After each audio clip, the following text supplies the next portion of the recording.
하루에도 수백 개씩 쏟아지는 경제 뉴스들.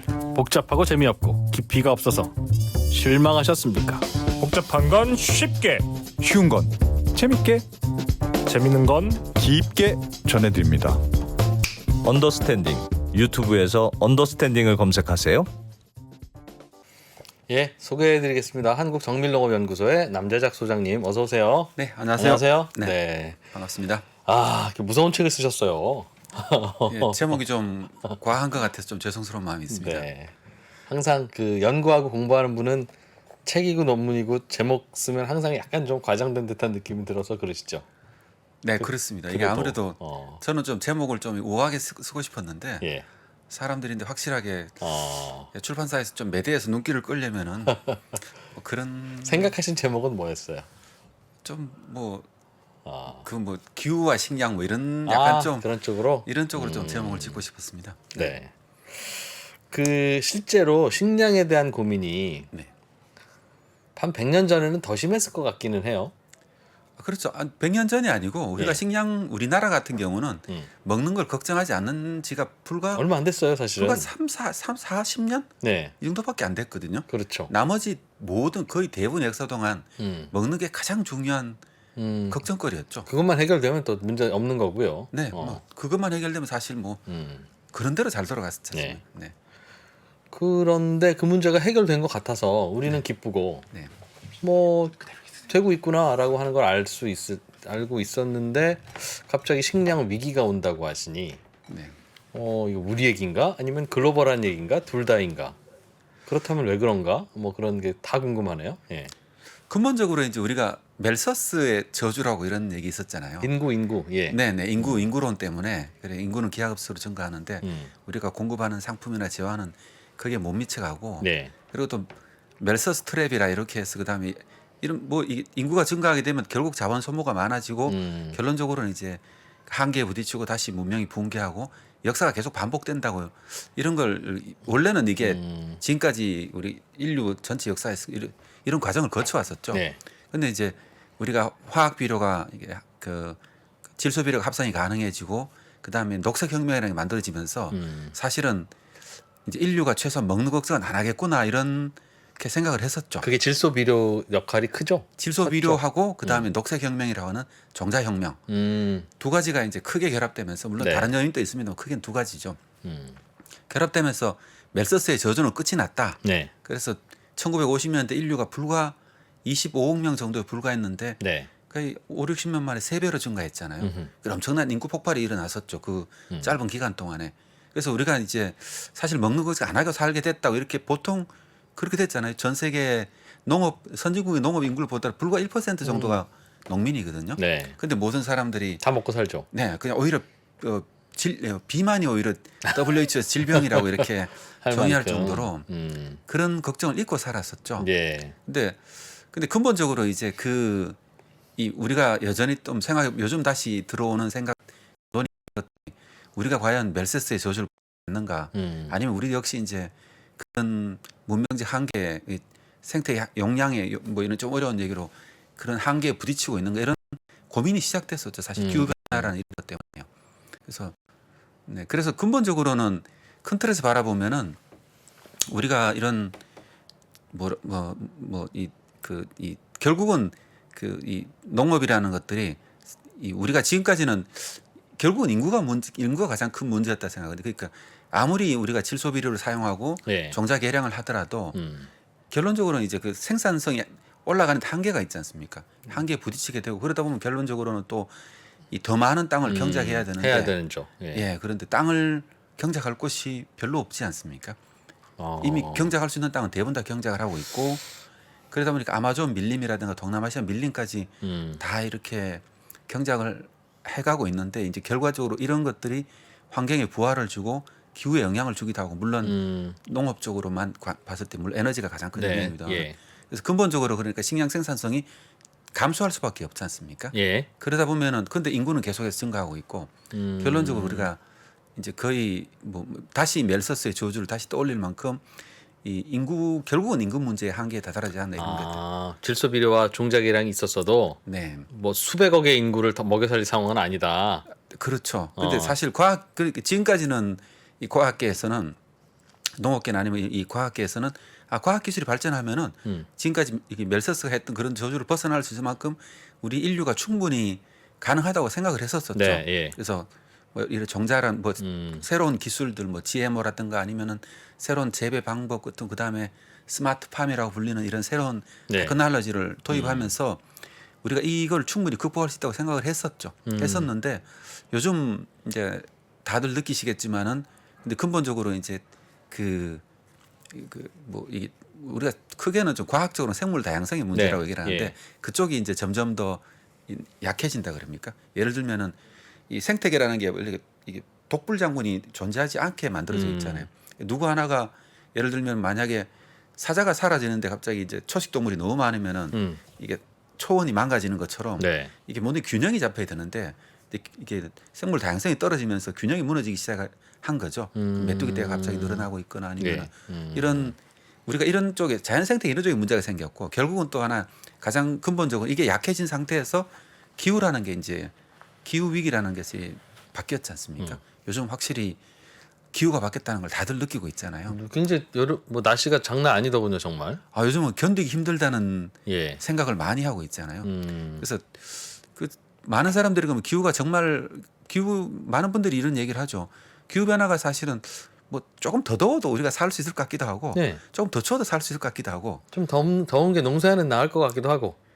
근데 사실 이제 온도에 덥고 낮는 게 문제가 아니라고 항상 네. 저는 얘기를 하는데 예를 들면 우리보다 더 더운 나라에서도 사람들이 잘은 아니고 하여튼 살고 있고 더 추운 나라 잘 살고 있죠. 네. 근데 문제는 이제 변화의 속도가 문제고 결론적으로 또 근본적으로 인구가 늘어나고 그다음에 기후가 바뀐다는 거는 네. 이게 품종이 우리가 재배하는 작물 품종이 못 쫓아가잖아요. 맞아요. 변화가 있으면 아무튼 안 좋겠죠. 네, 그러니까 그 품종이 그만 바뀐 기후에 따라서 뭘 적응을 해줘야 되는데 동물들은 이렇게 이동을 하거나 우리도 이제 에어컨을 켜거나 하면서 어떻게든 살아갈 방법을 찾아가는데 네. 식물은 사실 대책이 없지 않습니까? 그래 기후 변화 영향을 바로 받을 수밖에 없거든요.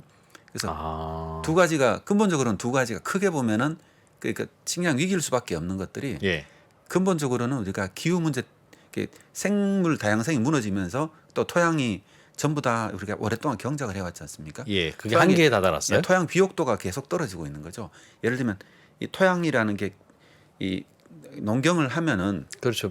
아무래도 토양이 계속 씻겨 내려가거든요. 네. 씻겨 내려가서 수십억 톤이 이제 바다로 지구적으로 흘러가는 거죠. 네. 그 엄청난 양이 이제 강을 퇴적하면 또 이게 토양을 떨어뜨리고 비옥도를 떨어뜨리고 그 다음에 생물 다양성이 약해진 상태잖아요. 농업을 오래 하면은 생물 다양성이라는 건 식물에서도 예, 동물부터 시작해서 모든 것들 곤충, 미생물, 식물까지 전부 다 옛날부터 종류가 줄었어요.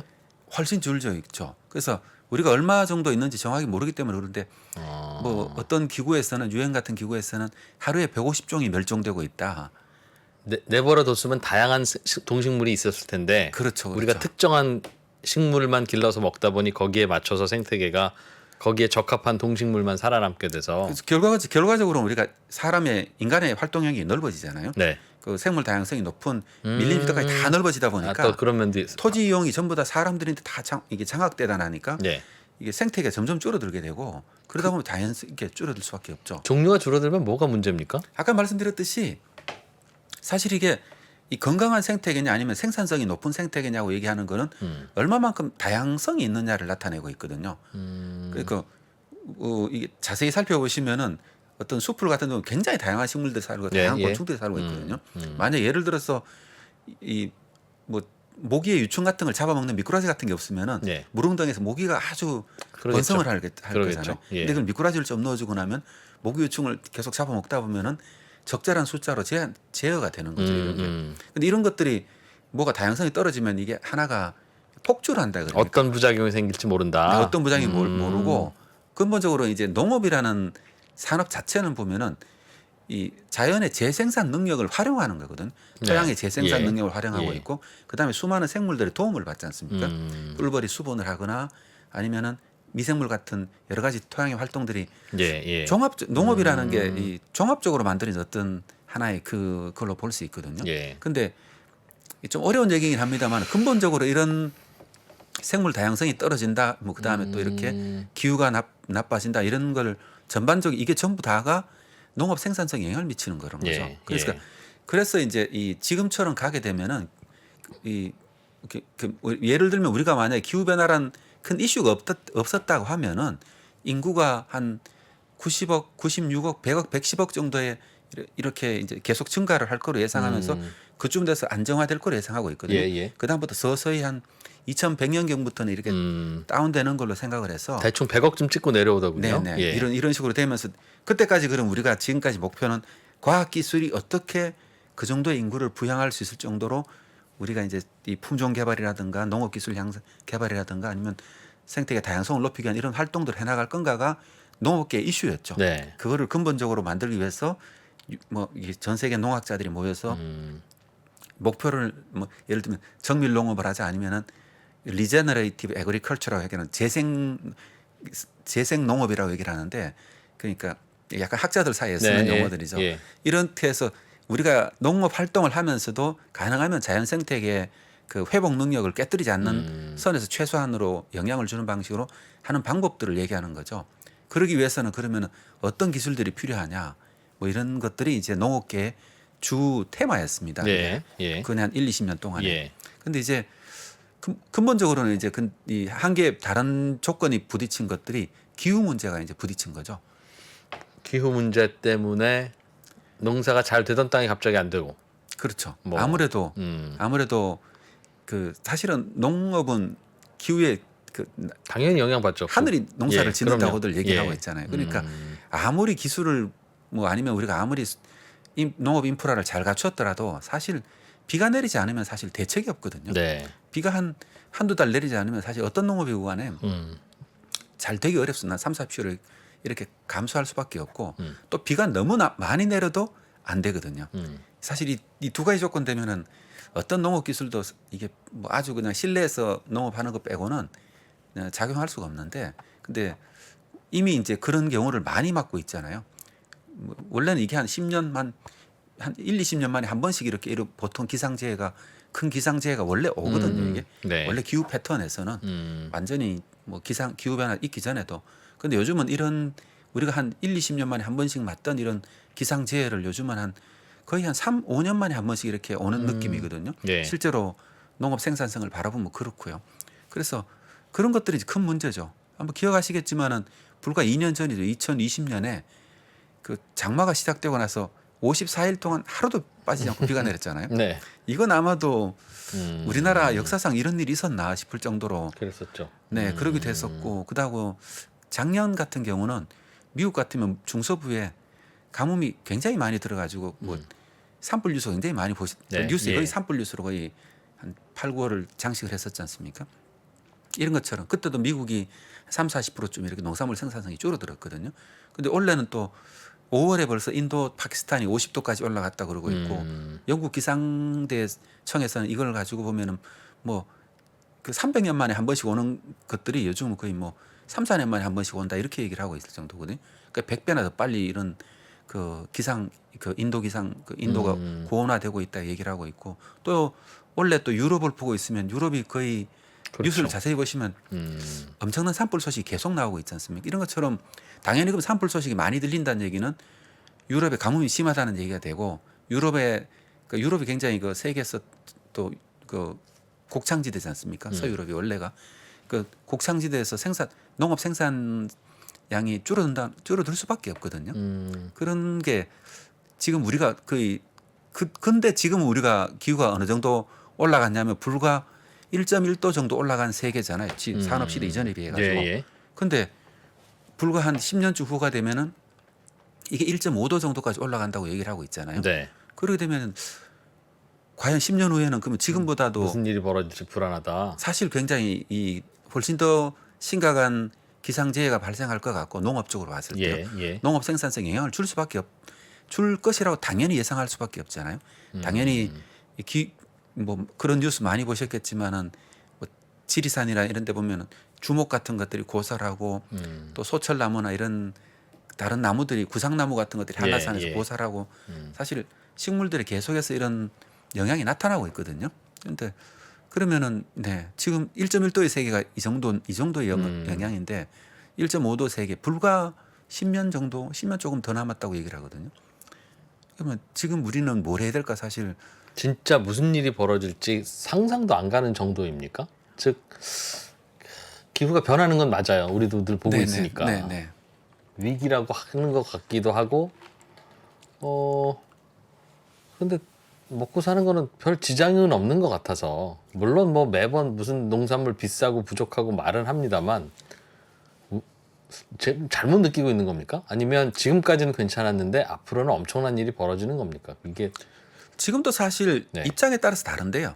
우리나라 입장에서 아직까지 견딜 만한 거잖아요. 물가가 예. 좀 오르긴 했지만은 예. 우리나라는 근데 이미 이제 지구 전체로 보면은 그 이 뭡니까 이 식량 부족한 그 인구라고 얘기하죠. 네. 기아까지는 아니더라도 우리가 충분한 영양을 공급하지 못하는 그 수준 있잖아요. 네네. 그것까지 공급되는 인구가 이미 8억 명 정도가 되거든요. 그리고 전 지구 인구의 10% 정도는 식량이 이미 부족해요? 식량 부족한 상태에 있는 거죠. 그게 원래는 안 부족했다가 최근에 부족해지는 겁니까? 항상 그랬는데요. 항상 예. 그 최근에는 이제 식량 부족한 인구가 좀 줄어들었었거든요. 예. 좀 줄어들었었는데 최근 들어가지고 다시 이제 기후 위기가 생겨가면서 다시 올라갔었죠. 그런 얘기들이 그런 게 좀 있고, 네. 그리고 또 이 기후가 요즘 제가 좀 이렇게 말을 심하게 하는 게 좀 걱정되긴 하거든요. 왜냐하면은 괜히 또 이렇게 이렇게 너무 센 얘기를 듣다 보면 사실 이게 무감각해지는 게 그렇기도 하고 네. 아유 뭐 저 소리 뭐 맨날 하는 얘기지 뭐 맨날 듣던 얘기고 그럴까 봐서 네. 사실 기후 위기가 우리가 네. 온다고는 하는데 네. 아 진짜 오겠어 하는 생각들을 다들 가지니까 지금 다들 이 정도로 대응하고 있는 거잖아요. 그 이유에 그 원인에는 그동안에도 뭐 별별 시나리오들이 다 많았어. 온실가스니 뭐 그랬던 경험이 있어서 에이 이러다 넘어가겠지 하는 생각들이 아마 있는 것 같아요. 근데 확실히 근데 이제 우리나라 입장에서는 그럴 수 있다고 생각하는데 유엔 사무총장이 구테레스인가 하는 그분이 네. 예. 그 이런 말을 했었잖아요. 불과 7월 18일자 그 뉴스에 보면은 그 뭐라 그러죠? 함께 뭐 노력할 것인지 아니면 집단 자살을 할 건지 네, 예, 예. 이런 걸 선택하라고 이런 좀 과한 얘기를 했었잖아요. 식량에 대한 얘기입니까 그게? 기후 문제에 대한 기후 거죠. 문제에 대해서. 예, 그렇죠. 이 사실 이게 지금까지 한번 2%님께서 한번 생각해 보시면 좋을 건데 네. 제가 이 책 쓰기 전에 한 10년 전쯤에 그 2013년도에 낸 책이 있었거든요. 네. 기후 대란이라고 주로 기후 변화에 대한 걸 주로 다루는 책이었는데 그때 그 해가 이제 IPCC 5차 보고서가 나온 해였거든요. 네. 작년도에 6차 보고서가 나왔잖아요. 그때까지만 하더라도 이 사람들이 이 뭐라 그러죠? 그때만 해도 기후 변화가 심각하다고 느낀 사람이 별로 없었죠, 그죠? 예. 없었고 그때 보면 기상은 보통 별 차이가 없었다고 생각하거든요. 그때가 이제 0.85도씨 올랐을 때면 0.84도씨가. 네. 근데 6차 보고서가 나왔을 때 작년에 보면은 그 1.08도가 올랐다고 이제 보고를 했었잖아요. 그 한 8년 정도 사이에서. 그랬을 때 우리 모든 사람들이 다 그 당시만 하더라도 그러면은 기후가 무슨 심각하다에 대해서 별로 생각 안 하고 대부분 농담 삼아 가지고 네. 아니 지구 온난화가 된다는데 왜 이래 추워 이런 농담할 때였지 않습니까? 그렇죠. 다들 그런 농담 네. 했잖아요. 예, 예. 근데 불과 그 6, 7년 지났죠. 6, 7년 지나 요즘 와가지고 우리 이런 얘기를 하면은 사실 맞아요. 아무도 기후가 변한다는 자체를 부정하지는 않잖아요. 그렇죠. 예. 그렇게 용기 있는 사람은 요즘은 거의 없어진 것 같거든요. 그런 것처럼 그러면은 불과 이게 그 0.85도에서 1.08도니까 불과 한 0.2도 정도 올랐습니까? 네. 0.23도 정도 올랐죠.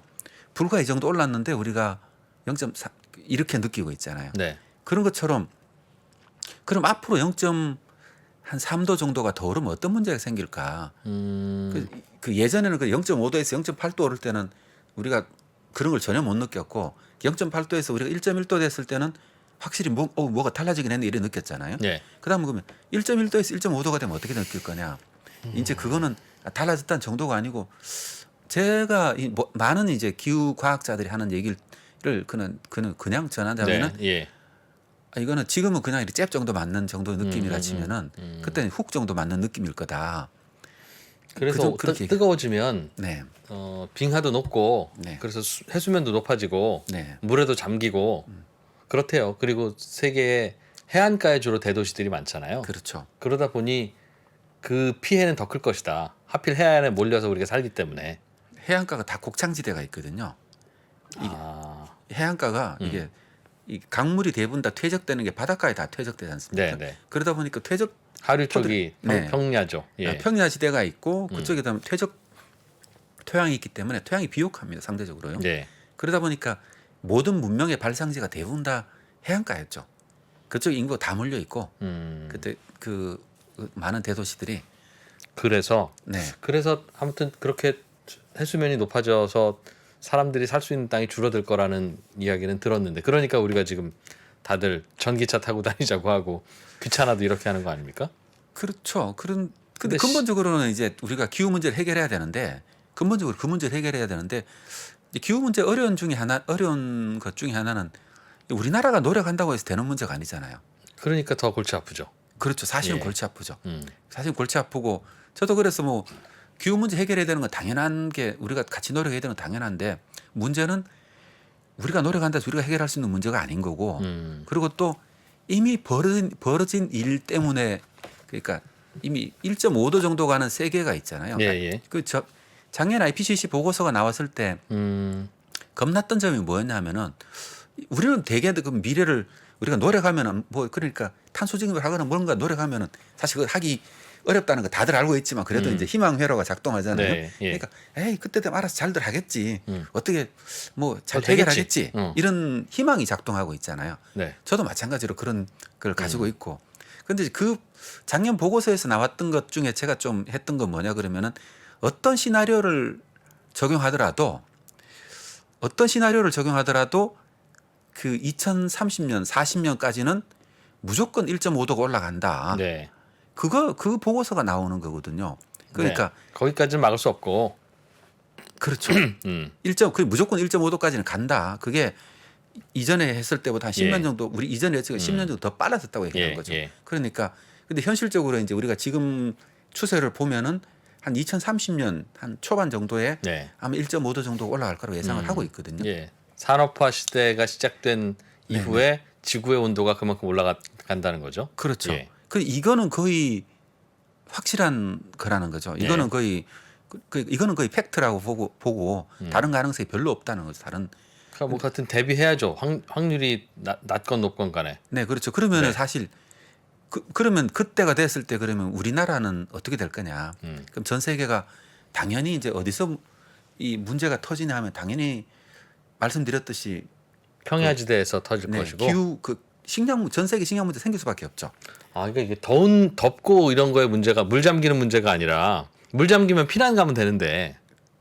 그러면 전 세계 식량 생산량이 지금 또 올해도 이제 보면은 우리가 2010년도에 한번 대흉작이 한번 있었잖아요. 네. 러시아의 가뭄이 들어 대흉작이 있었고 2005년, 6년, 7년에 유럽에 가뭄이 들어서 대흉작이 있었고 네. 그럼 작년에 미국의 대흉작이 올해까지 있죠. 이런 식으로 이 중요한 나라들이거든요. 그다음에 아르헨티나도 지금 별로 작황이 안 좋고요. 네. 수출국들이 이런 것들이 계속 지금까지는 그 곡물 수출국들이라는 거는 무슨 조건이냐면은 기후가 일단 좋은 조건이 있어야 되는 거죠. 예. 그래야 아주 사람이 살만한 동네고. 그렇죠. 근데 그런 동네에도 계속 흉작이 생긴다는 거죠. 그렇다는 얘기는 뭐냐 그러면은 그 곡물 생산 그렇게 높지 않는 수출하지 않는 대부분의 나라들은 또 마찬가지로 더 큰 피해를 받을 수밖에 없는 거죠. 조건이 더 안 좋은 조건이니까요. 곡물을 수출할 정도로 농사가 잘 되던 나라들도 피해를 입으니 그렇죠. 간신히 자기 국민 자기가 먹여 살릴 정도의 나라들은 피해가 오죽하겠냐. 그렇죠. 말인 당연히 거죠? 수입국도 당연히 문제가 생기죠. 예. 그리고 전 세계적으로 보면은 나라 수로 보면은 식량을 수출할 수 있는 국가는 한 작업하거나 수출할 수 있는 건 15% 정도밖에 안 되거든요. 그러니까 다들 자기가 농사지어서 자기 먹고 끝낸다는 얘기더군요. 15%만 그럴 수 있다는 얘기고요. 예. 나머지 85%는 대부분 나라도 인구가 증가했기 때문에 수입해다 먹어야죠. 수입해야 됩니다. 근데 문제는 그러면은 우리 지금까지는 식량 수출국만 신경을 썼잖아요. 네. 근데 결과적으로는 식량이랑 딱 수출할 수 있는 나라 정해져 있지 않습니까? 예. 정해져 있고 그 전 세계 인구도 거의 정해져 있고 이쪽에 문제가 생기고 이쪽에 문제가 생기면 다행인데 네. 이쪽 나라도 문제가 생길 거잖아요. 당연하게요. 근데 당연하죠. 지금까지는 예. 이게 대부분 아프리카에 있었던 거죠. 그러니까 제가 오늘 지금 이 상황에서 드리고 싶은 질문은 네. 그간에도 기후 문제 때문에 이런저런 기후 변화도 있고 고생을 하고 흉년도 들고 가뭄도 들고 했는데 네. 지금까지는 별 문제 없는 것 같다는 게 이제 저의 일반적인 느낌이니까 그냥 앞으로도 그렇게 그냥 가는 거 아닙니까? 언제는 뭐 굶는 인류 없었나요? 우리 인류가 다 그냥 그 정도는 아프리카는 다 빈곤이고 그랬죠. 그러니까 좀 더 민망한 질문을 드리면 거기는 늘 그랬다고 치고 우리나라 내지는 그냥 평소에는 별 식량에 큰 문제가 없었던 나라들에게도 이제는 문제가 생기는 거냐는 겁니다. 저는 당연히 생길 거라고 생각하거든요. 왜냐하면은 근본적으로 모든 나라들이 인구 증가 숫자하고 농업 생산 그럼 인구 증가하면은 예를 들면은 2050년쯤 되면 인구가 그 95억 6억 네. 명까지 간다고 예, 얘기하잖아요. 예, 예. 25억 명 정도가 더 늘어나거든요. 예. 그러면 지금 추세대로라 그러면은 식량 생산량이 한 30~40%가 더 늘어야 더 됩니다. 늘어야 되죠. 더 늘어야 예, 됩니다. 예.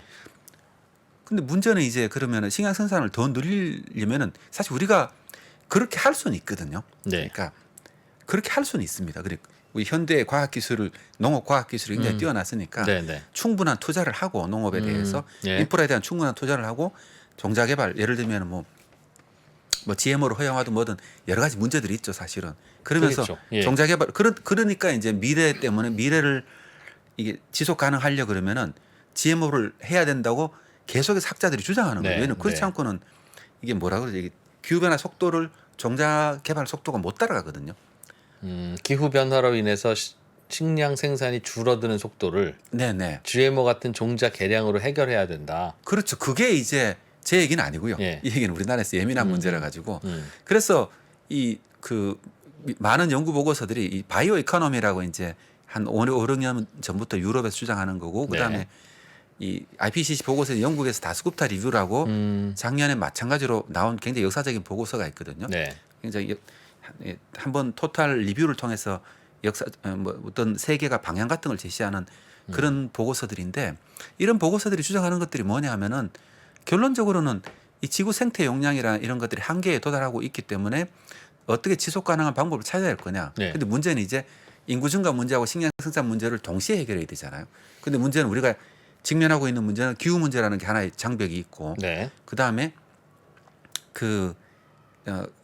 그다음에 인구 증가 문제 그 식량 생산 문제를 늘려야 되는데 토지는 더 넓힐 수가 없지 않습니까? 지금까지는 인구가 늘어오는 속도는 앞으로 90억 될 때까지보다 지금도 만만치 않게 가팔랐죠. 그렇습니다. 인구 증가는 계속 꾸준하게 그러니까 증가를 했었고 지금부터 인구가 더 가파르게 이렇게 늘어나는 건 아니죠. 아 그런 건 아니고요. 상대적으로 성장 그 오히려 속도가 완만하게. 완만해지는 거죠. 그런데 지금까지는 이렇게 가파른 인구 성장을 뭔가가 따라가서 식량 생산이 따라가서 잘 먹여 살린 거 아니겠습니까? 지금까지는 예. 그랬습니다. 지금까지는 이게 종자 개량이고 비료의 발견이고 네네 사실 비료 발견된 지도 수십 년이 지났는데 네 그래도 인구는 이렇게 늡니다만 이걸 따라잡았잖아요. 그렇죠. 이게 이제 농토를 넓히는 거고 네 뭐 당연히 비싸지면 평야 밀고 과수원도 하고 하겠죠 이제. 네. 그렇게 오던 것이 이제는 안 될 거라는 말씀이세요? 그렇죠. 그게 이제 그 세계적인 연구 보고서들이 아. 다 제시하고 있는 것들이에요. 이제 못 따라갈 거다. 그렇죠. 그 결국은 기후 문제, 생물 다양성 문제 두 가지가 예. 이제 계속해서 압박으로 작용하고 있고요. 그래서 이 갈대이어의 고사라고 이런 얘기가 있잖아요. 예를 들면은 그 여시춘추에 나오는 옛날 얘기인데 예. 예를 들면은 우리가 그 연못에 물을 퍼서 물고기를 잡자면 못 잡을 리가 없고 예. 또 산에 불을 질러서 산짐승 잡자면 못 잡을 리도 없잖아요. 네. 하지만은 내년에 잡을 게 없을 거다 하나도. 이게 이제 이 같이 걸려 있는 거죠. 그런 것처럼 우리가 만약에 식량을 생산하자 이렇게 해서 땅을 좀 넓히고요. 그냥 비료를 많이 주고 그 다음에 이렇게 하면 그렇게 생산을 할 수가 있죠. 네. 지금까지 그렇게 해 왔고요. 네. 그래서 근데 그게 지금까지는 근데 괜찮아야 되잖아요, 이게요. 예. 근데 그렇게 하면은 당연히 우리가 뭘 많이 쓰면 환경에 부하를 주잖아요. 그렇죠. 부하를 주고 이게 물 흐름 같은 게 그 숲을 베내고 이게 작물을 심게 되면은 토양 수분 증발이 달라지거든요. 네. 그러면 국지 기상이 바뀝니다. 이런 것들이 그러니까 우리가 모든 시스템이라는 거는 어떤 행위를 하게 되면 영향을 미치게 되어 있거든요. 근데 지금까지는 우리가 그거를 농업 인프라에 대한 투자 같은 거, 예. 그 수리 시설을 만들거나 물을 끌어들이거나 하면서 이걸 다 극복을 해왔죠. 예. 그런 식으로요. 농업 투자 같은 걸 해서 네. 농업 기술 개발하고. 예. 그래서 지금까지는 인구 증가가 전 세계 인구 증가가 한 연평균 한 1.6%가 됐었는데 네. 다행스럽게도 농업 생산성 증가는 연평균 한 2%쯤 됐었습니다. 그래서 실은 곡물 가격이 늘 안정적이고 오히려 그렇죠. 하락했었죠 그동안 그랬죠, 계속. 그랬죠. 예. 근데 그게 가능했던 이유가 이제 질소 비료를 하고 뭐 그다음에 그렇기도 하고. 그다음 작물 개량, 농업 인프라 투자 네. 이런 것들이 다 동시에 그다음에 이제 그 전 세계적인 물류망들 있잖아요. 그렇죠. 이런 예. 것들이 갖춰지면서 사실은 개도국에서 인구가 폭발적으로 증가하는 계기가 됐었죠. 네. 네. 근데 그런 것들이 이제 점점 더 한계에 다다라오고 있다는 것이 생물 한계라고 얘기를 하고 있죠. 우리가. 그래서 우리가 이걸 일반적으로 얘기할 때는 생물 다양성 붕괴, 생물 다양성이라고 얘기를 하는데 이 개념이 어려울 수도 있는데요. 아니 개념은 이해가 되는데요. 네. 한계에 다다르고 있다는 건 사실은 한계에 가봐야 아는 거잖아요. 아니면 조짐이 보이거나. 근데 지금 이미 이제 그런 조짐이 나타나고 있잖아요. 왜냐하면 기상이 그런 위기감이 우리나라도 보면은 네.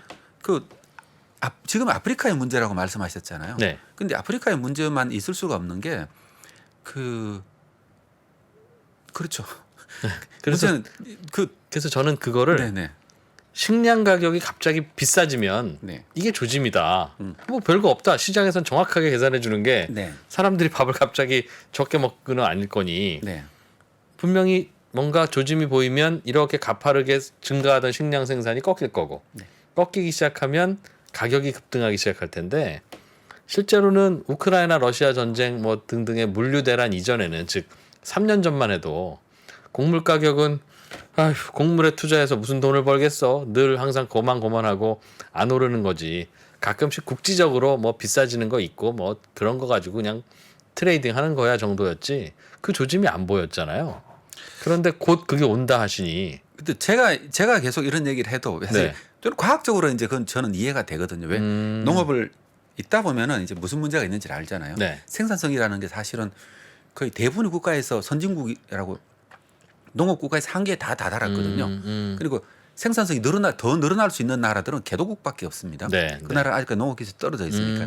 그럼 이런 나라에 투자가 많아지고 농업 투자가 많아지고 하면은 그런 생산성이 올라갈 수가 있죠. 네. 그리고 여러 가지 분석 보고서를 우리가 자세히 살펴보면은 그 기후가 달라지면은 늘어나는 곳이 있잖아요. 예. 러시아나 북반구, 캐나다 같은 데는 생산량이 늘어나는 곳이 있고 열대 지방에서 줄어들 거지 않습니까? 네. 그런 것도 있고 이거를 이 여러 이제 학자들이 오랫동안 이미 그 모델을 통해 얼마만큼 늘어나고 줄을까 계산을 했었죠. 이런 것들이. 예. 이런 식량 모델이라는 걸 만들어 가지고요. 예. 그럼 그게 모델이 맞나 안 맞나 다시 검증을 하면서 계속 발전시켜 왔었죠. 네. 근데 그런 과정들에 대한 어떤 결과물만 얘기를 하다 보니까 사실 이거를 다 설명하기 너무 이게 어려운 문제고 제 얘기가 아니고 이제 그 세계 최대 자산 운용사 블랙록이라는 네. 회사가 있지 않습니까?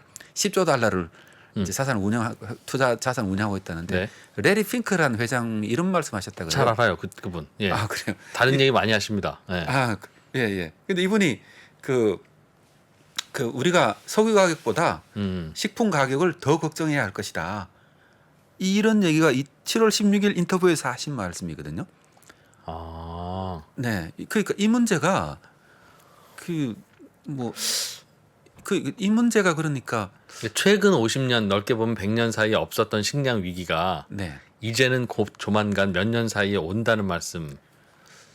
제가 그렇게 예언을 할 정도까지는 아니고요. 예. 근데 만약에 지금처럼 이제 기후 패턴이 계속 이렇게 가잖아요. 그리고 기후는 그렇게 될 것 같아요. 네, 예. 기후는 확실히 더워지지 않습니까? 네. 왜냐하면 온도가 올라가면은 이게 육지를 지금까지 비옥한 육지가 있던 것은 토양 수분 증발이 빨라질 수밖에 없거든요. 그럼 산불이 많이 나고 우리가 뉴스를 자세히 보다 보면은 산불 뉴스가 점점 많아지고 있다는 게 느껴지지 않습니까? 근데 그런 것처럼 만약에 기후 패턴이 계속 바뀐다 치면은 어쩔 수 없이 그 식량 생산에 영향을 받을 수가 밖에 없거든요. 이거는 농업이라는 거는 거의 예외 없죠. 그러면 우리가 걱정할 거는 그런 미래가 그러니까 우리가 한꺼번에 뭐 이렇게 전 세계 식량 생산이 지금 한 28억 톤, 27억 톤 정도가 매년 생산되고 있거든요. 그럼 이게 갑자기 그러면은 뭐 25억 톤, 24억 톤 이렇게 떨어질 거냐? 이렇게 말씀드리는 건 아니고. 그럼 이게 계속해서 흉년 드는 곳이 많아지잖아요. 지역적으로. 예, 그러면은 이게 더 이상 증가하지 않고 증가율이 계속 떨어진다는 거죠. 그러겠죠. 서서히 이렇게 낮아지게 될 거지 않습니까? 그래 되면은 이게 전부 다 그 이게 인구는 그럼에도 불구하고 계속 아, 증가하게 돼요. 물론이죠. 인구는 그거 감안해서 늘어나지는 않죠. 네, 네, 예. 네. 그러면 사람들은 점점 더 이제 이게 처음에는 아하. 물가 압박으로 계속 다가올 거라고요. 그러면 우리가 첫 번째 하는 그 물가가 계속 올라가다 보면 그다음 우리가 첫 번째 하는 거는 고기 먹는 양을 줄이게 될 거고 예. 이런 식으로 먹는 게 계속 바뀌면서 그렇게 되겠죠. 계속 적응해 나가게 되겠죠. 예. 그러니까 우리가 이렇게 물가가 많이 올랐네 그러면서 이제 고기 먹는 횟수도 줄어들고 이러면서 이게 천천히 바뀌는 것처럼 느껴질 겁니다 아마도. 그러니까 그렇겠죠. 고기값은 비싸질 거고 그러면 네네. 사료값이 올라가니까. 네. 그러면은 우리가 계속 이런 시계열적으로 느낄 때는 살아가는 사람들은 못 느끼겠지만 네. 이거 5년 단위로 툭툭 잘라 보면은 아하. 세상이 어떻게 바뀌어가고 이렇게 보이거든요. 그래서 이제 그런 분석들을 계속 해오고 있는 거죠. 이야.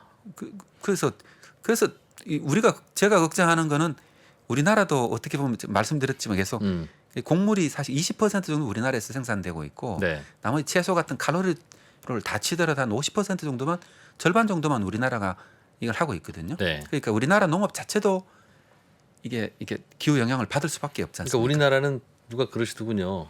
반도체, 자동차, 휴대폰을 못 만들었으면 네. 우리나라는 인구가 2천만이어야 된다. 지금 5천만이 먹고 살 땅이 아니다.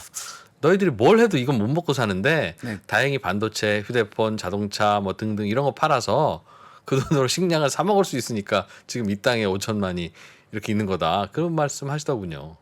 네.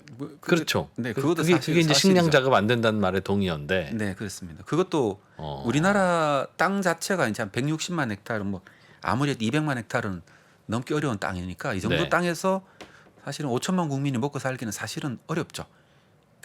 야. 그러다 보니까 사실 우리 역사상 대부분이 뭐 보릿고개를 거의 대부분 보릿고개를 넘어가는 세월이었고 사실 산업이 발전하고 전 세계 농업이 어떻게 보면은 녹색혁명이니 화학비료 이런 것 때문에 전 세계 인구에 폭발적으로 늘어났고 우리도 그 혜택을 받아 나라였고 네. 근데 이제 근본적으로 이제 그러면 우리가 내일 당장 무슨 식량 위기 온다는 이런 뜻은 아니잖아요. 우리가 이런 게 이 변화가 올 수밖에 없고 이런 변화라는 게 천천히 다가올 수밖에 없다. 근데 한번 저번에도 한번 말씀드렸지만은 우리 농업 시스템이라는 것들이 그 품종을 하나 개발할 때도 보통 10년 정도 잡는다고 하잖아요. 네, 예. 그리고 무슨 농업 인프라라고 이게 가뭄이 많이 들면 예를 들면은 어느 정도의 가뭄은 견딜 수가 있거든요. 우리가 예. 농업 투자를 하면은 뭐 지하 저수지를 한다든가 저수지를 예. 넓히고 이렇게 몇 가지 수리시설을 개선하고 하면은 한 5년, 10년마다 한 번씩 오는 정도의 가뭄은 견딜 수 있고 네.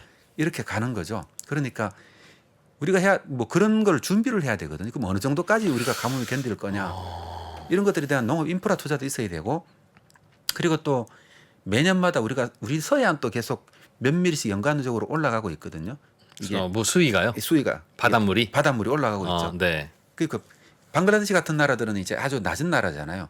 그런 나라는 이미 한 4~50만 명 정도가 이미 농토가 바닷물에 잠겨 가지고 그 난민들이 다카 빈민촌을 수도 다카에 다 빈민촌을 형성하고 있다고 TV 다큐멘터리도 굉장히 많이 소개됐었잖아요.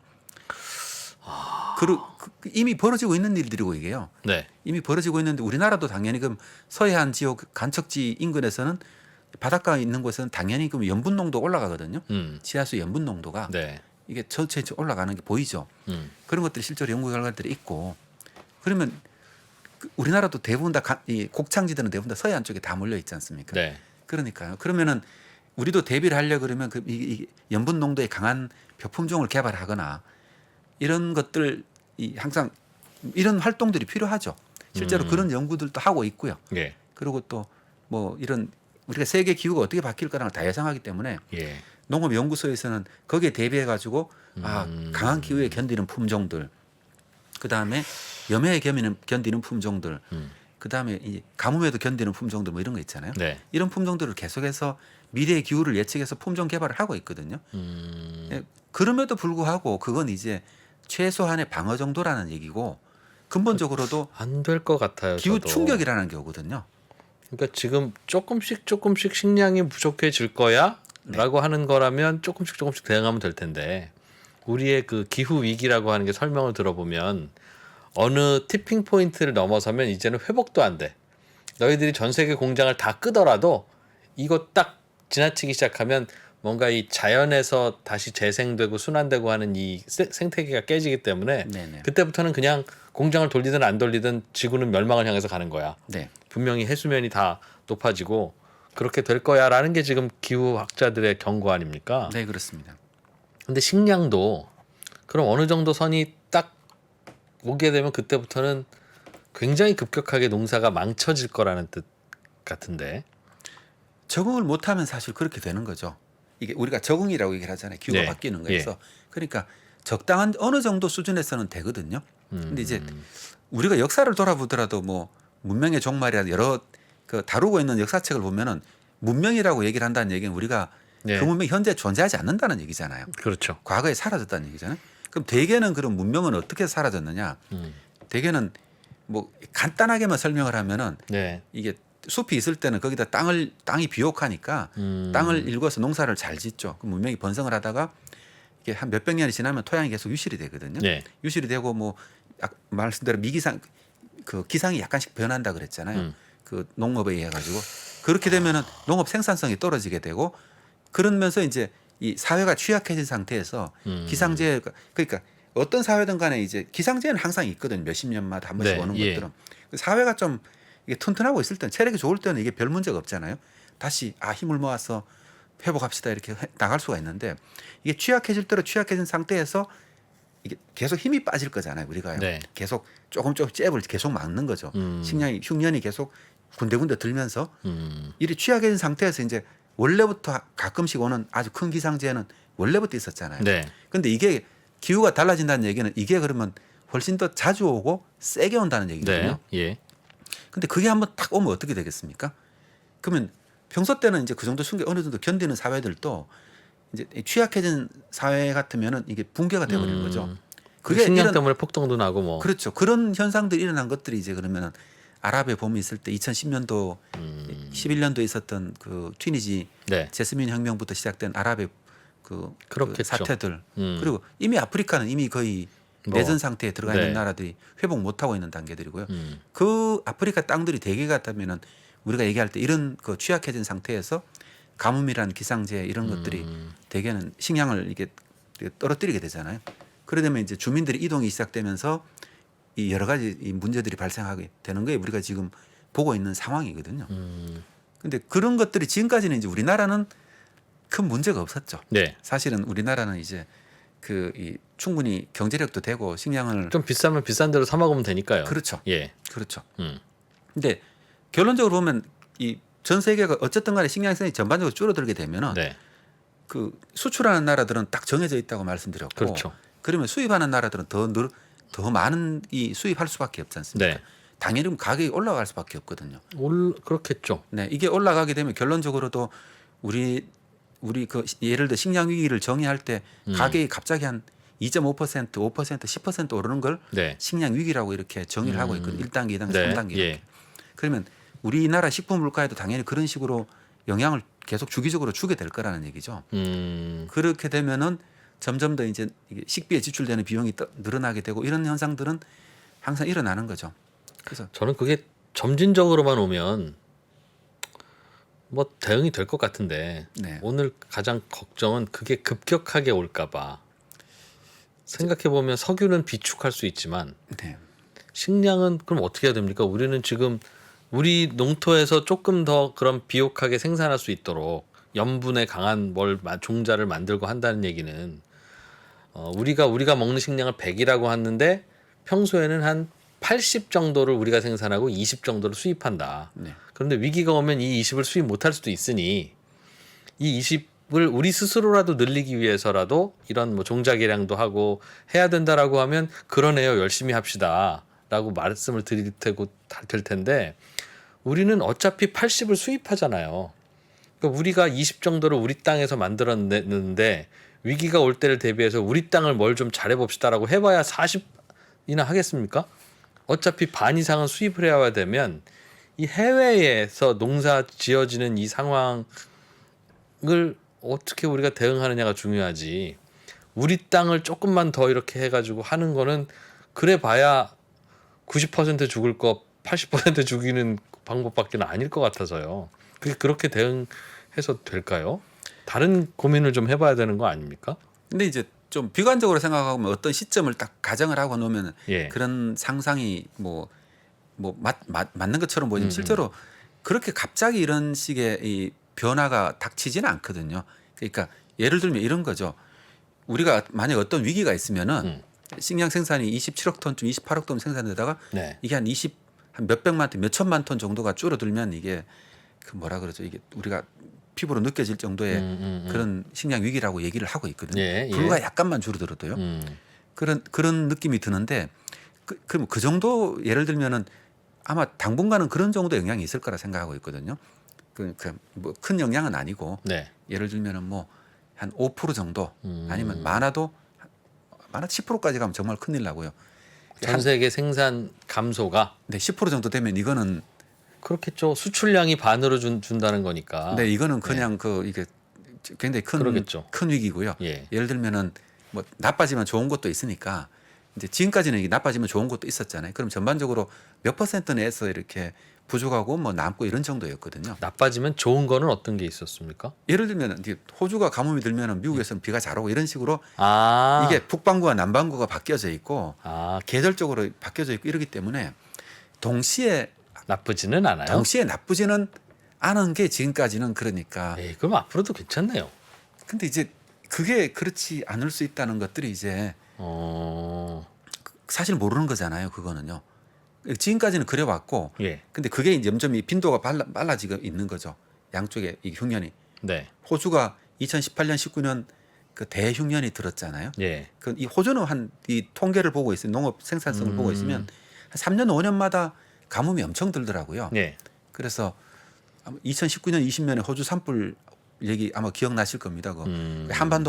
한반도에 거의 면적만한 면적을 태워 가지고 네, 그때 그런 뉴스가 들리면 이 호주가 대가뭄이 들었다는 얘기거든요. 그러니까 그러면 당연히 식량 생산이 문제가 생기고 이런 느낌이 들게 되죠. 다행히 근데 그 딴 쪽에 미국 같은 데가 그럼 작황이 좋거나 이렇게 되면은 아, 그래요? 이런 식으로 계속 얼마나 다행입니까, 그래도. 지금까지는 이 패턴이 만들어져 온 거죠. 예, 근데 이제 앞으로도 계속 그러면 이렇게 시소처럼 한쪽은 나쁘고 한쪽이 좋을 거 이렇게 계속 네. 갈 거라 생각지는 않거든요. 그럼 동시에 동시에 문제가 생기면 진짜 큰 일이잖아요. 그때 되면 이제 정말로 우리도 우리나라 같으면은 그럼에도 불구하고 당분간은 우리나라는 장바구니 물가가 좀 심각해졌다는 정도 느낌 정도 네, 들 겁니다. 네, 왜냐하면 예, 우리나라는 선진국이잖아요. 그러니까요. 예, 사월 경제력이 되는 나라고 네, 수출도 잘 되고 있는 나라니까. 근데 문제는 이제 이런 것들이 점점 더 문제는 수출국만 문제가 수입국도 문제가 되거든요. 당연히 수출국이 문제가 되면 수입국도 문제가 되죠. 한중일 세 나라가 네, 전 세계 식량의 거의 절반 가까운 식량을 수입을 하는 나라거든요. 네, 예. 한중일 세 나라가. 네. 예를 들면은 중국에 만약에 큰 흉년이 들어버려도 사실 전 세계 식량 가격이 그렇겠죠. 가들짝 예. 바뀌어 버리거든요. 그래 되면은 중국이 수출하는 국가는 우리나라 수출하는 국가가 거의 똑같지 않습니까? 네. 그럼 당연히 우리나라 물가도 우리도 어렵겠죠. 네, 당연히 축산물 가격이 올라가고 이런 문제가 계속 생기는 거죠. 근데 이런 제가 예상하는 그 시나리오는 뭐냐면 이런 것들이 점점 빈도가 높아지면서 체력을 갉아먹는다고 얘기를 하거든요. 네, 체력을 계속 어쩔 수가 없지 않습니까? 이거는 기상재해가 늘어날 수밖에 없으니까요. 네, 이거는 거의 예정된 경로잖아요. 이거는요. 예. 그러면은 계속 그렇게 될 거란 얘기죠. 네, 그러면은 우리는 어떻게 해야 될 거냐? 그러니까 오늘 우리가 어떻게 될 거냐가 되게 심각한 주제인데요. 그래서 저는 당분간은 예를 들면은 그럼에도 불구하고 대개는 식량 수급이 한 5% 10% 정도에서 왔다 갔다 할 거라 생각하거든요. 문제가요. 우리는 이 수입하는 80%를 고민할 필요는 없고 네, 그러면은 한 몇 년 동안은 몇 퍼센트를 어떻게 우리가 감당할 거냐는 전략을 세우면 되잖아요. 예를 들면은 뭐 식량이 우리가 한 1,500만 톤 정도를 수입을 하거든요. 네, 한 1,800만 톤 정도 수입을 예. 합니다.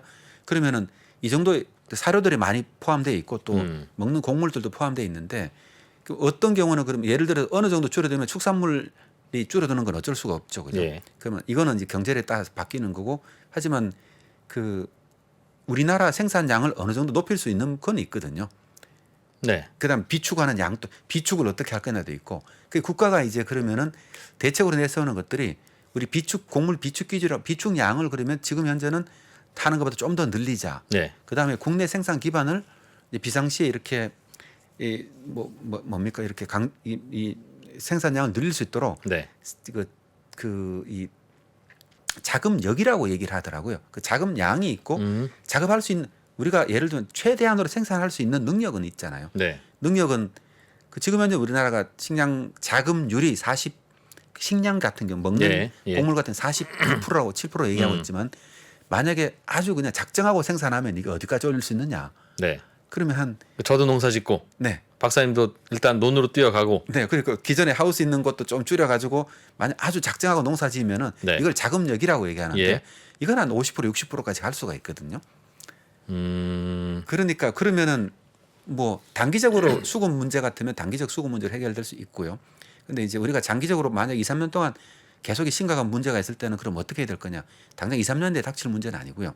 한 조금 더 한 25년 이후의 얘기겠죠. 2025년 해봐야 몇 년 안 남았어요, 박사님. 그러니까 제가 궁금한 건 네. 조금씩 물가가 이렇게 식량이 부족할 겁니다. 인류가 늘어나는 인구와 식량이 미스매치가 있어요. 장기적으로 보면 이제 그러면 아프리카의 인구가 줄어들겠죠, 당연히. 요즘 인구가 제일 많이 늘어난 동네가 아프리카 아닙니까? 아프리카와 아시아, 예. 동남아시아. 그런데 식량이 부족하면 늘어나는 인구가 줄어들겠죠, 당연히. 그러나 그 사이에서는 뭔가 고통이 있을 수 있고 네, 맞습니다. 그래서 전 세계에서 뭐 지금이 한 5% 정도가 식량의 미스매치 때문에 늘 굶주린다면 이 비율이 10%까지도 올라갈 수 있습니다라면 솔직히 저는 아유 안타깝네요 박사님. 그렇지만 안심할 것 같아요. 하위 5%에만 안 들어가면 되니까 우리나라가 그러니까 인류 애적인 측면에서는 안타까운 일인데 그렇다고 우리가 뭐 어떻게 할 겁니까? 우리는 반도체나 휴대폰을 더 만들 수는 있으나 농업 생산을 어떻게 할 수는 없으니 그냥 잘 되기를 기도할 수밖에 없는데 문제는 이런 기상이변이라고 하는 것도 점점 심각해지면서 이제 뭔가 티핑 포인트를 건드리면 막 뭐 어디 농사 안 되고 난리 날 거 아니겠어요.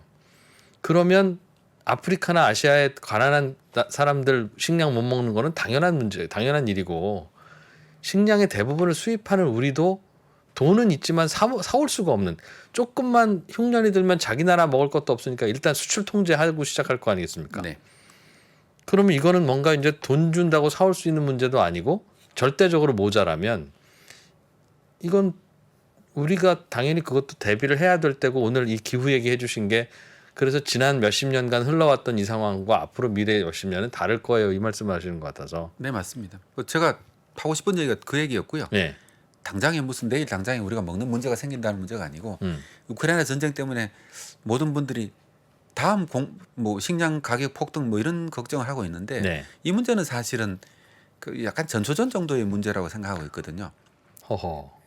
이거는 미국의 가뭄이라든가 아니면 유가 상승 이런 것 때문에 뭐 이미 작년도부터 이미 30% 정도 올랐다고 말씀드렸잖아요. 그리고 올해는 우크라이나 전쟁 때문에 이게 지정학적 위기가 같이 겹치면서 이게 폭등을 해버렸거든요. 네. 그러면 당연히 우리가 미래 예상해 볼 수 있는 것도 식량이 만약에 전 세계적으로 부족한 현상이 이렇게 생기면은 각 국가마다 정치 불안이 생길 수밖에 없잖아요. 그렇죠. 그럼 어디서 문제가 터질지 모르는 거죠. 그렇죠. 예. 어디서요? 그것들이 그러면 이제 예를 들면은 이번에는 하여튼 그런 우리가 지금은 이제 우리가 모든 게 고정돼 있다고 생각하는 가정하에서 식량 문제를 얘기하고 있는데 야. 사실 어떤 문제가 생기면은 우크라이나 전쟁도 우리가 예상한 거 전혀 아니었잖아요. 그렇죠. 예. 이 문제가 이렇게 번질 줄은 몰랐고요. 이런 불안 이게 지정학적 위기도 이렇게 같이 겹쳐지게 되고 네. 그럼 경제 위기도 따라서 따라갈 거고 그럼 거기에 그게 이제 식량 위기라는 것들이 하나의 그 동인으로 작용한다는 거죠.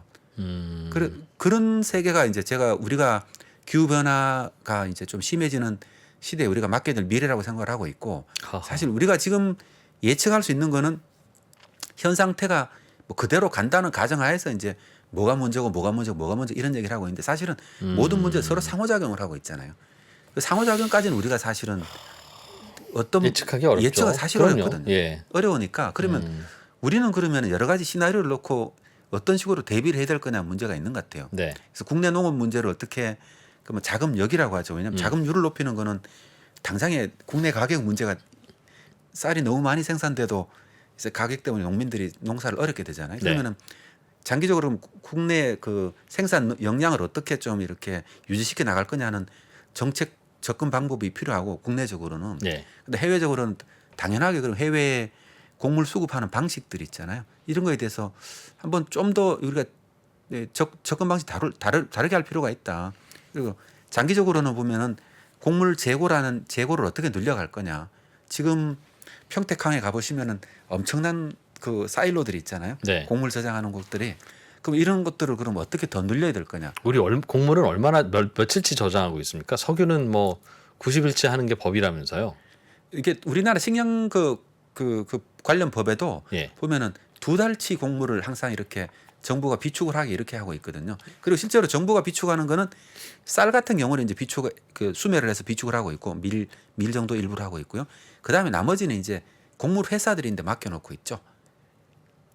곡물 회사들이 알아서 비축하라고요? 곡물 회사라는 게 뭐 카길 같은 곳입니까? 그 우리나라 뭐 예를 들면 대기업들요. 곡물 네. 기업들이 대한제분이라는 CJ 같은 이런 기업들은 곡물 수입 기업들이 네. 곡물을 수입하면은 네. 자기들 그 사일로들이 가지고 있지 않습니까?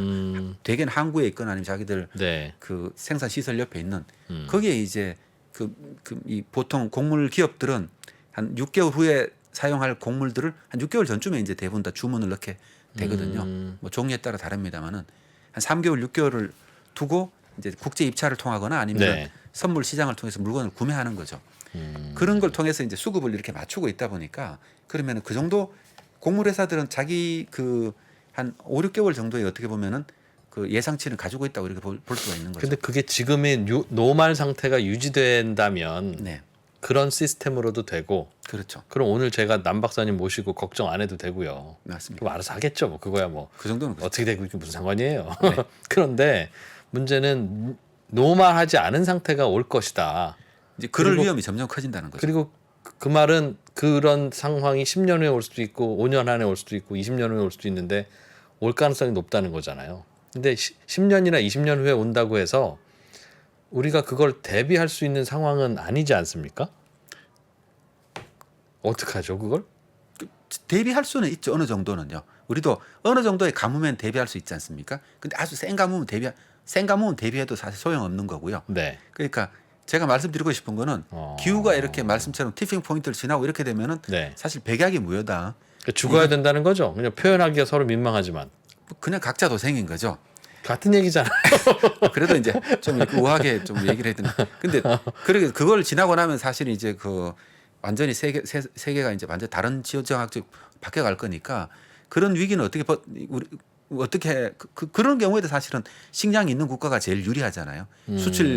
수출입하는 이 유통망 자체가 네. 이게 타격을 받을 가능성이 굉장히 크니까요. 네.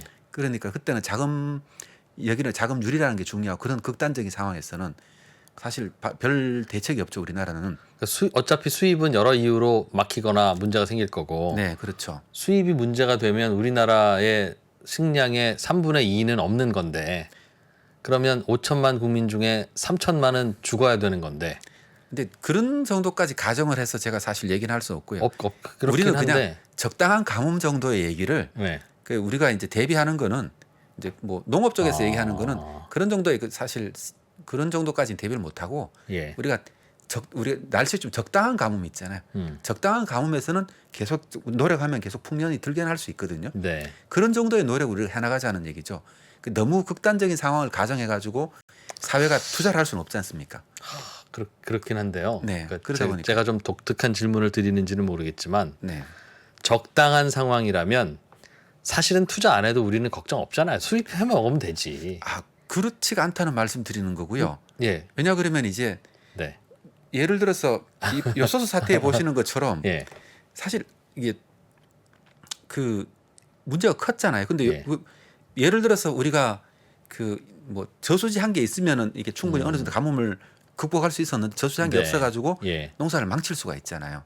그런 것처럼 우리가 만약에 그 극단적으로 이제 굉장히 크게 이제 수급에 문제 생길 거라 생각하지만은 네. 그게 아니고 국내적으로 흡수할 수 있는 여력이 있거든요. 예를 들면 뭐 이게 축산물 소비를 줄이고 뭘 줄이고 하면서 이게 줄일 수 있잖아요. 이게 사회가 지속 가능한 유지가 될 수 있게 만들 수가 있거든요. 네. 굉장히 여러 가지 국내적으로 음식물 쓰레기 남기는 것부터 해서 줄일 수 있는 요소가 굉장히 많기 때문에 생산을 늘릴 수 있는 요소도 있고요. 그러면은 그럴 경우에는 농사라는 게 그렇잖아요. 이게 전 세계에서 이렇게 저렇게 여러 군데 생산되기 때문에 우리가 어떤 포인트를 넘기면은 사실은 그다음 지나갈 수가 있는데 네. 만약 어떤 포인트를 못 넘겼을 경우에는 아주 그냥 훅을 맞는 정도의 타격을 받을 수가 있잖아요. 우리가 그 식량 위기를 대비한다는 거는 그런 정도의 위기를 어떻게 넘어갈 거냐를 대비하는 거죠. 사실은 박사님 말씀이 맞을 겁니다. 즉 우리 5천만 인구가 있는데 야 3천만밖에는 먹을 물량이 확보가 안 된다. 어떻게 수입을 해도 그럴 때를 대비해서 3,500만은 먹을 수 있는 500만 명분의 식량을 좀 더 조달할 수 있게 이런저런 대응도 하고 하자는 말이 왜 틀리겠어요. 500만 명의 인구는 그래도 소중한 생명이잖아요. 근데 그렇긴 한데 저는 그걸 들으면서 야 이렇게밖에 안 되는구나. 이렇게밖에 안 되는구나 하는 게 오히려 더 걱정이라서 사실은 그런 생각이 드는 겁니다. 저 다른 답이 있는 건 아니나 우리 시나리오는 두 개잖아요, 박사님. 제가 왜 걱정하냐면 완만하게 문제가 되면 그거는 아프리카부터 힘들어질 거니까 요즘도 얼마나 힘들어요. 그런데 우리는 그냥 그래도 좀 수입해다가 먹고 살고 무역 적자지만 뭐 아무 문제 없잖아요.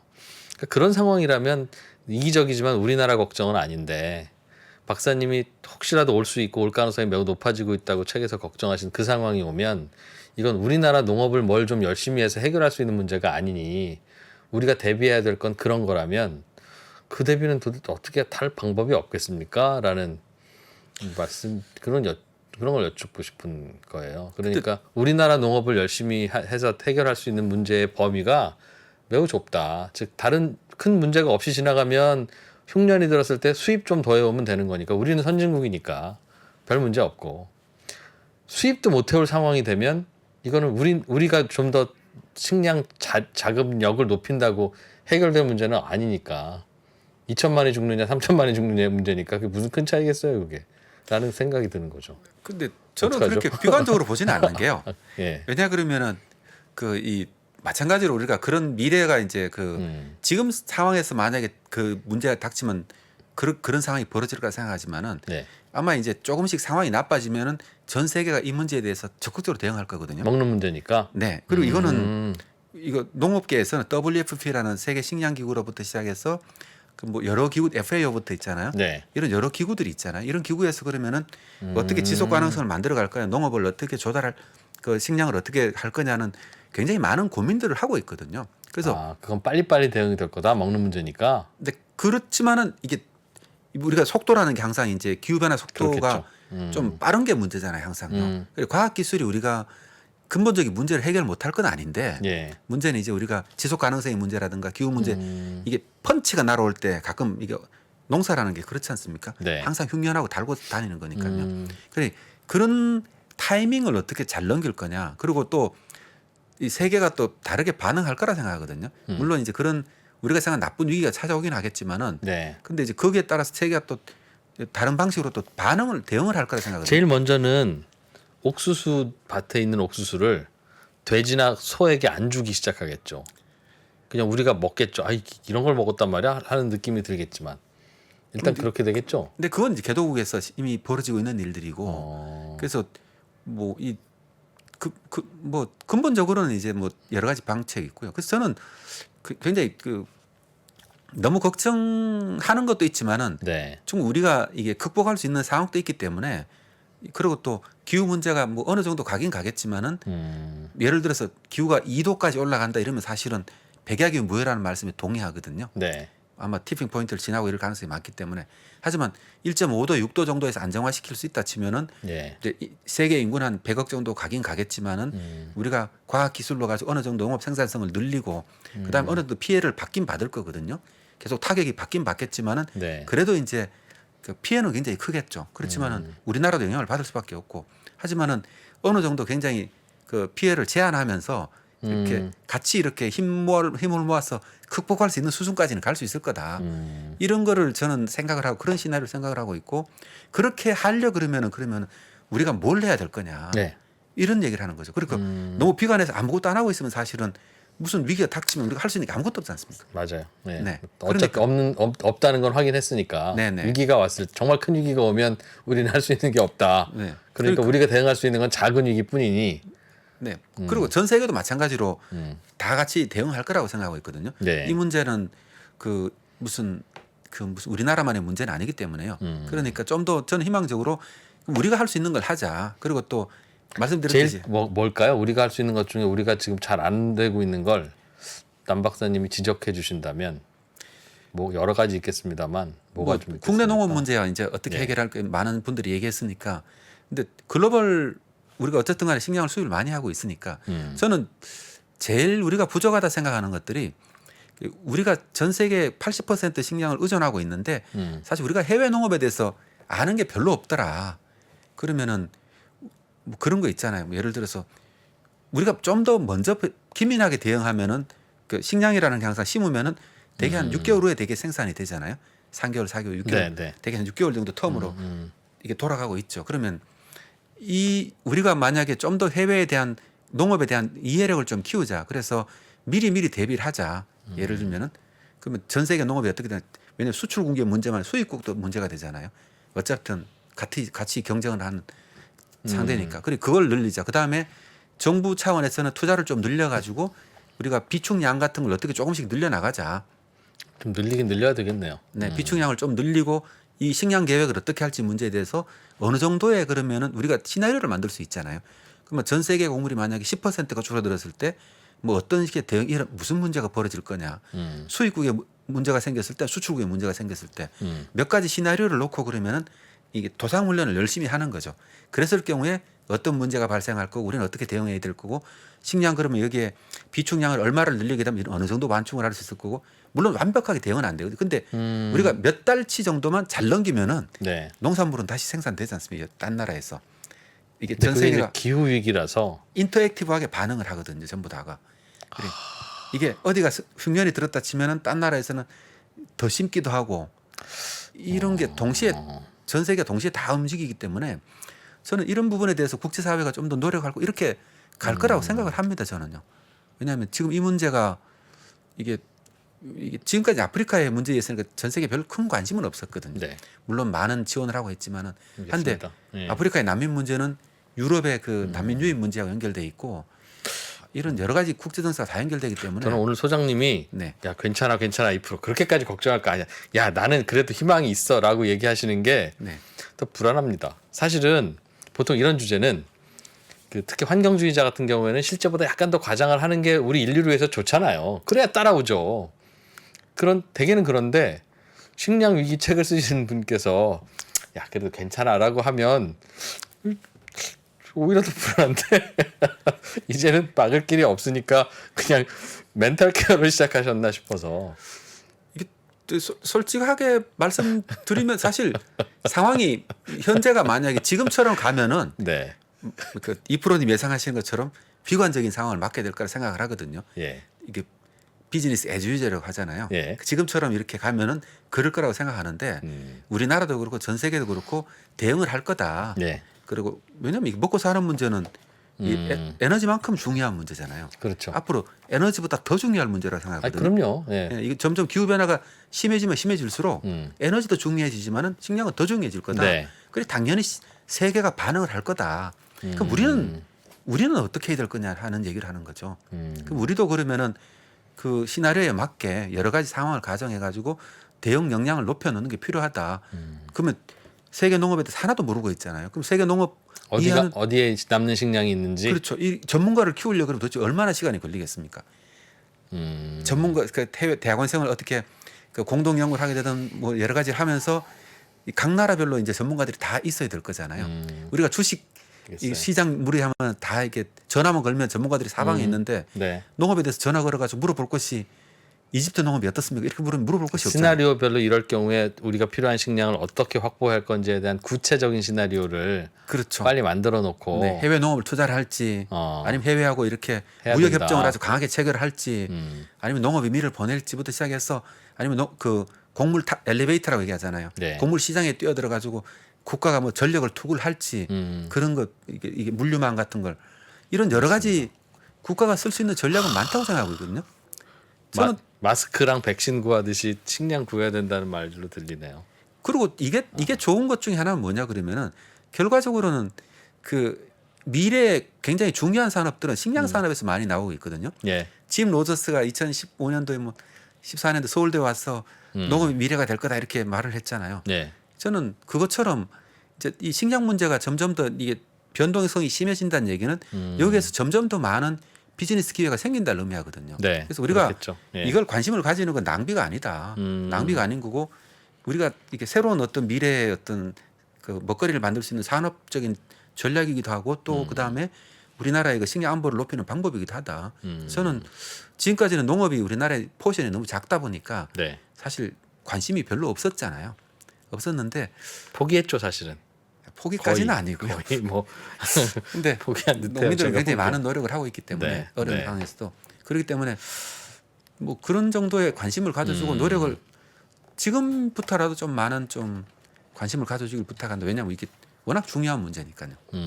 뭐 그런 말씀을 드리고 싶었습니다. 알겠습니다. 제가 대략 목차를 보니까 무서운 얘기 많아요. 그러면 다음 시간에 한번 모셔서 근데 네. 우리나라 농업은 어떻게 좀 바뀌면 좋을지 이거는 우리가 할 수 있는 일이고 정책으로 할 수 있는 일이잖아요. 네네, 사실 그렇습니다. 기후야 우리가 함부로 바꿀 수 있는 건 아니니까 네. 좀 여쭤보겠습니다. 한국정밀농업연구소의 남재작 소장님 오늘 고맙습니다. 전자신문과 3프로TV가 투자에 대한 고민을 함께 나누는 자리를 마련했습니다. 향후 주식시장이 어떻게 될지 하락장에서 매매하는 방법과 그리고 부동산에 대해서도 함께 이야기해 보겠습니다. 자세한 사항은 3프로TV 영상 하단 유튜브 커뮤니티를 확인해 주세요.